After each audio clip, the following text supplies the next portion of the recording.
오늘 말씀의 제목은 아름다운 교회 공동체를 위한 삶입니다. 여름에 우리가 가장 좋아하는 아이스크림 중에 베스킨 라빈스 아이스크림, 이 종류가 31가지랍니다. 이렇게 많은데도 시즌에 따라 또 메뉴가 바뀌고 있답니다. 자, 이렇게 아이스크림 종류가 이렇게 많은 것은 왜 그럴까요? 사람들의 취향이 다 다르기 때문이라는 것이죠. 이처럼 교회 속에서도 많은 성도님들이 계시는데 이 성도님들의 취향이 다양하다는 것이죠. 이렇게 다양한 취향의 사람들이 우리 교회 공동체 속에 들어와서 함께 신앙생활을 하시는데요. 만약에 이곳에 어떤 법규나 규칙이 없다면 이 교회 공동체는 무질서와 혼돈의 공동체가 되겠죠. 그래서 사도 바울은 오늘 우리에게 권면합니다. 이 아름다운 교회 공동체가 질서 있게 운행되기 위해서는 어떻게 해야 될지를 말씀하고 있는데요. 첫째, 지도자들을 존경하라고 합니다. 12절 13절 우리 다 같이 읽도록 하겠습니다. 시작. 형제들아, 우리가 너희에게 구하노니 너희 가운데에서 수고하고 주 안에서 너희를 다스리며 권하는 자들을 너희가 알고 그들의 역사로 말미암아 사랑 안에서 가장 귀히 여기며 너희끼리 화목하라. 아멘. 세 번째에는 그들이 하는 일을 생각해서 사랑으로 그들을 극진히 존경하십시오. 이렇게 표현이 되어져 있는데요. 하나님께서 교회의 질서를 위해서 담임 목사를 세우시고 가르치고 다스리는 지도자를 세우셨습니다. 그래서 담임 목사를 비롯해서 여러분들을 다스리고 가르치는 지도자를 존경하라는 것이죠. 이 지도자를 존경해야 될 이유가 뭔가요? 이 지도자는 바로 여러분들의 영혼을 책임지고 여러분들을 영적으로 구원에 이르게 하시는 이런 귀한 사역을 하시기 때문이라는 것이죠. 그래서 사도 바울은 에베소 교회를 목회하고 있는 디모데 목사를 향해서 성도들의 구원을 위해서 너는 이렇게 하라고 권면을 하고 있습니다. 에베소 교회는 이제 이단들이 들어와서 상당히 교회를 혼란케 하고 있던 그런 상황에서 에베소 교회의 담임 목사인 디모데에게 사도 바울이 편지를 써서 권면을 하는데요. 지금 많은 사람들이 이제 이 믿음에서 떠나 미혹하는 영과 귀신의 가르침을 따를 것이다. 그것을 막기 위해서 이단자를 들어와서 혼란을 이제 시키고 있기 때문에 그것을 막기 위해서 너는 말씀을 읽는 것과 권하는 것과 가르치는 일에 전념하라고 말합니다. 전념하라. 그래서 계속 너가 권면하고 그 다음에 읽고 가르침으로 말미암아 너의 영혼도 구원받고 성도들의 영혼도 악한 영에서 구원을 시키도록 하라고 디모데전서 4장 16절에 말씀을 하고 있습니다. 이렇게 지도자의 가르침이 뭡니까?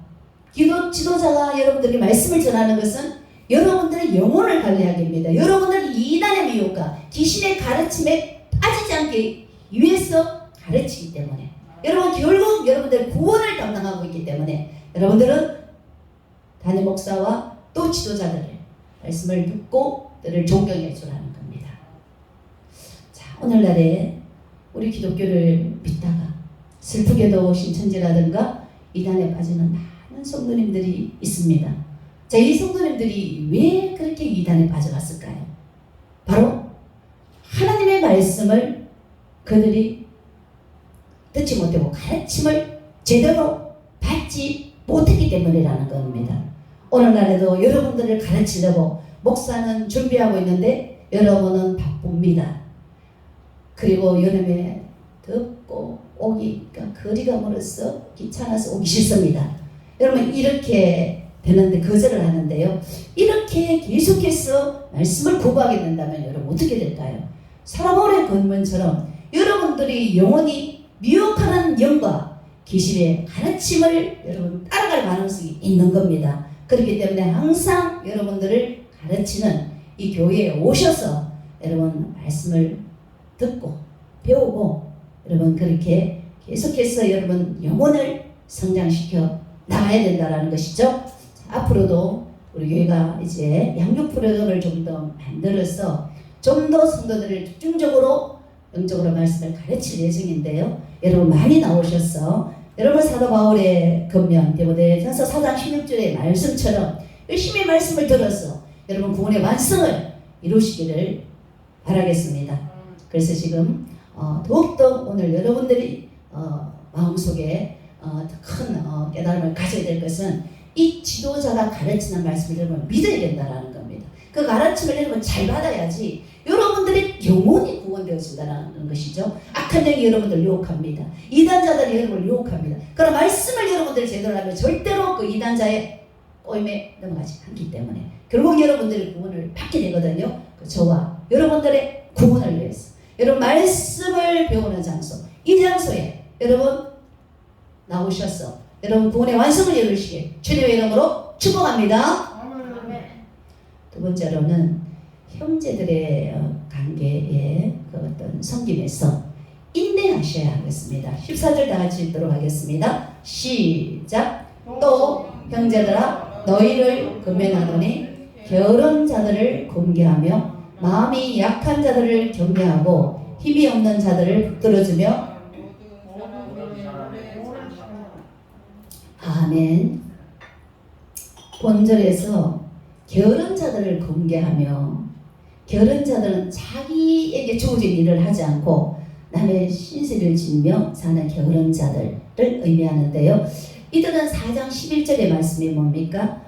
조용히 자기 일을 하고 너희 손으로 일하기를 힘써라. 자, 이 말씀을 무시하는 자라는 겁니다. 교회에 있었던 간에 우리가 돌아가서 세상 속에 있었던 간에 우리가 할 일이 있지 않습니까? 교회에서도 자기의 맡은 할 일이 있는데 이것을 소홀히 하고 남에게 떠맡기고 책임을 감당하지 못하는 이것이 바로 게으른 자들인데요. 이런 자들은 또 충고를 해서 게으름에서 부지런하게 열심으로 주를 섬기고 삶 속에서 살아갈 수 있도록 우리가 충고를 해야 된다는 것이죠. 그 다음은 이제 마음이 약한 자들을 격려해야 합니다. 마음이 약한 자는 어떤 자들입니까? 가족의 슬픔으로 인하여서 가족의 죽음으로 인하여서 슬픔을 당한 사람, 배우자나 누군가의 죽음으로 말미암아서 슬픔을 당한 사람, 그리고 어렵고 힘든 삶으로 인해서 낙심하고 있는 이 성도들, 이 사람이 바로 마음이 약한 자들이라는 것입니다. 이러한 성도들이 어떻게 해야 되겠습니까? 우리 형제자, 우리 교회 공동체에서 위로하고 용기를 북돋아 줘야 된다는 거예요. 우리 교회 공동체에서 우리 형제 자매들끼리. 그리고 힘이 없는 자들은 우리가 어떻게 해줘야 될까요? 붙들어 줘야 됩니다. 힘이 없다라는 것은 뭡니까? 영적으로 어린아이 수준이라는 거죠. 그 영적으로 어린아이기 때문에 이 영혼이 처음 온 영혼이 성장할 때까지 우리는 그를 붙잡아주고 홀로 서기까지 도와줘야 한다는 것이죠. 그래서 이렇게 게으른 자를 충고하고 마음이 슬픈 자를 위로하고 어린아이, 영적 어린아이를 우리가 다시 성장시키기까지는 이 단시간에 이루어지는 게 아니기 때문에 우리가 깨끗이 뭐가 필요할까요? 바로 인내가 필요하다. 오래 참음이 필요하다는 것이죠. 오래 참음. 저는 이번 주간에 우리 교회에서 함께 신앙생활하는 우리 교회 식구들을 바라보면서 낙심이 많이 되었어요. 과연 이 목회를 이렇게 지속적으로 이런 식으로 해 나가야 될 것인가? 새로운 어떤 패러다임을 강구를 해야 될 것인가? 방향을 다시 한번 잡아야 될 것인가? 내 목회 방향을 어떻게 하면 좋을까? 많은 갈등을 했었습니다. 그때 제가 김준홍 목사님의 목회 사역의 간증을 떠올렸습니다.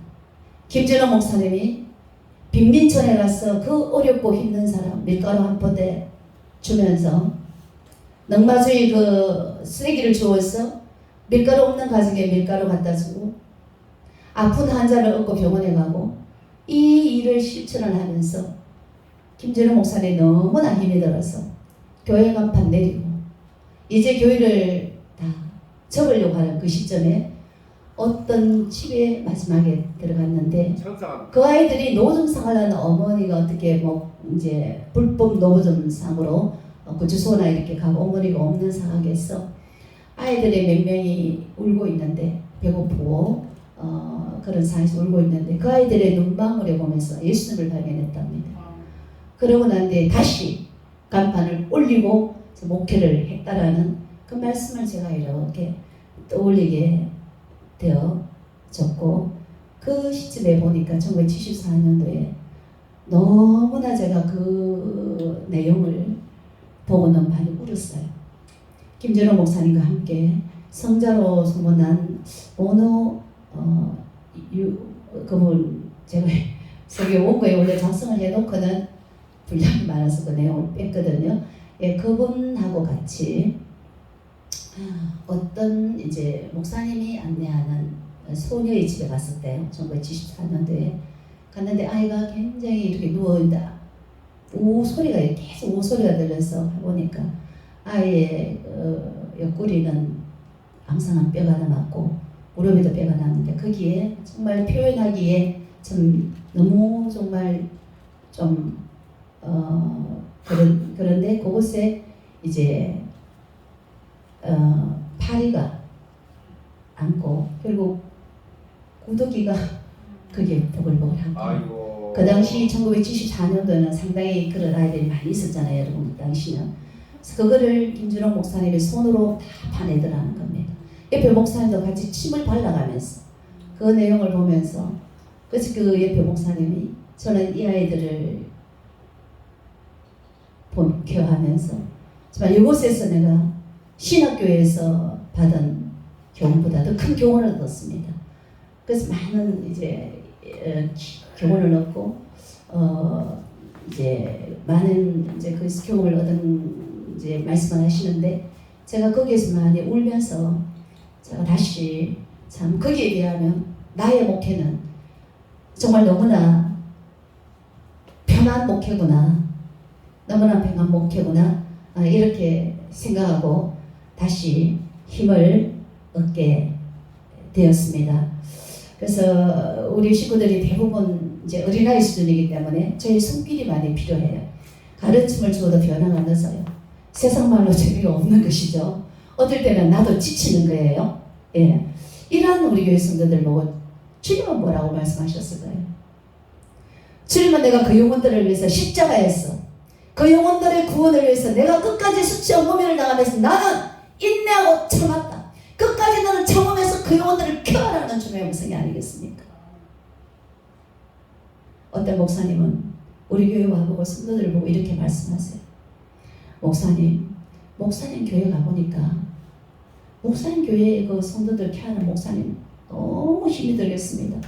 그 성도들 데리고는 교회에 비전 없습니다.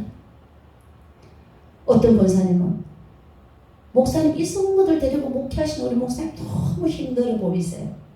내가 이 교회에 오려고 했는데 이 교회 안 하는 것이 너무 잘한 것 같아요.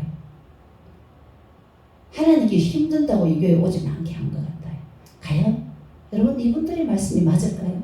오늘 본문에는 뭐라고 말씀하고 있습니까? 하나님께서 게으름다 충고하고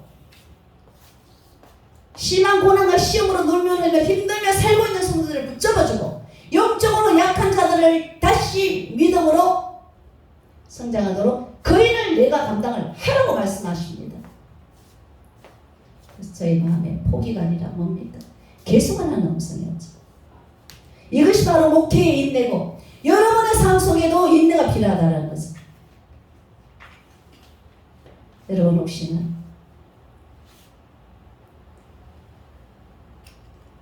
이곳에는 일반 교회에서 양육하기가 힘든 성도들이 대부분입니다.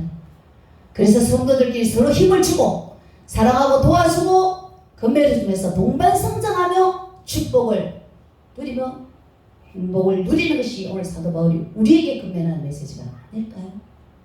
혹여나 여러분 가운데 내가 어린아이였을 때 여기서 잘 성장했다가 이제 내가 좀 성장했다고 이곳을 떠나 다른 곳을 헤매고 있는 성도가 있을까요? 여러분 성장해서 이곳에 더 이상 배울 것이 없고 더 이상 할 일이 없습니까? 여러분 돌아봅시다. 내 주변에 여러분이 데리고 온 영혼, 그 영혼을 여러분 키워하는, 이제 돌아가서 키워를 받았다면 다시 키워하는 수준으로 여러분 나간다면 여러분 이곳에 정착해서 충분히 신앙생활을 할 수가 있습니다. 지금 이곳에는 슬픔을 당한 성도, 삶의 고난으로 힘든 성도, 영적으로 어린아이 성도들이 대부분입니다. 여러분 이들에게 서로 힘을 주고 용기를 주고 붙들어주고 도와주면서 동방성장하며 행복을 누리는 것, 이것이 바로 오늘 사도 바울이 우리에게 주시는 메시지가 아니겠습니까? 여러분 이런 삶으로 하나님 기뻐하시는 삶을 이루시길 주님의 이름으로 축복드립니다. 세 번째로 형제들의 또 관계에서 항상 선을 따라가야 합니다. 우리 16절을 다 같이 읽도록 하겠습니다.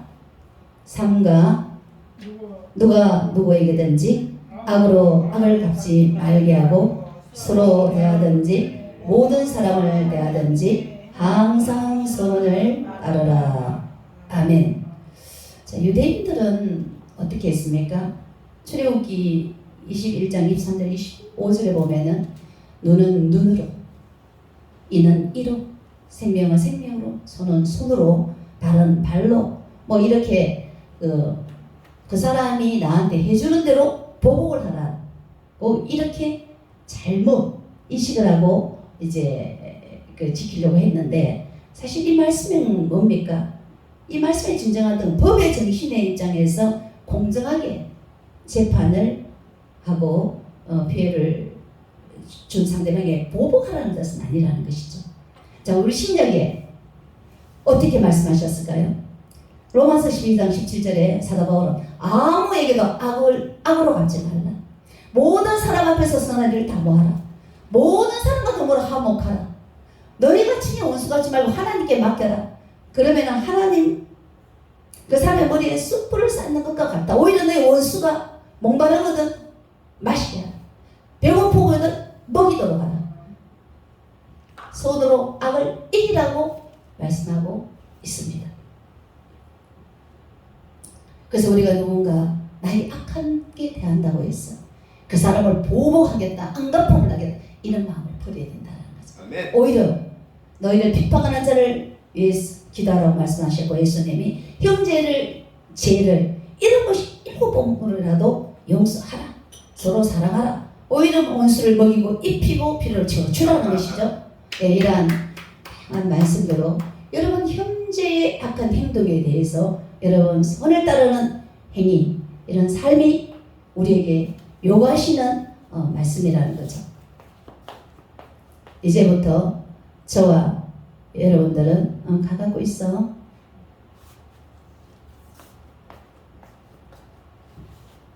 우리에게 피해를 준 사람에게 그대로 그 악한 행위를 갚지 말고 오히려 그들에게 말씀으로 선하게 해주는 것이 우리 그 자리에 살아가는 삶이라는 것입니다.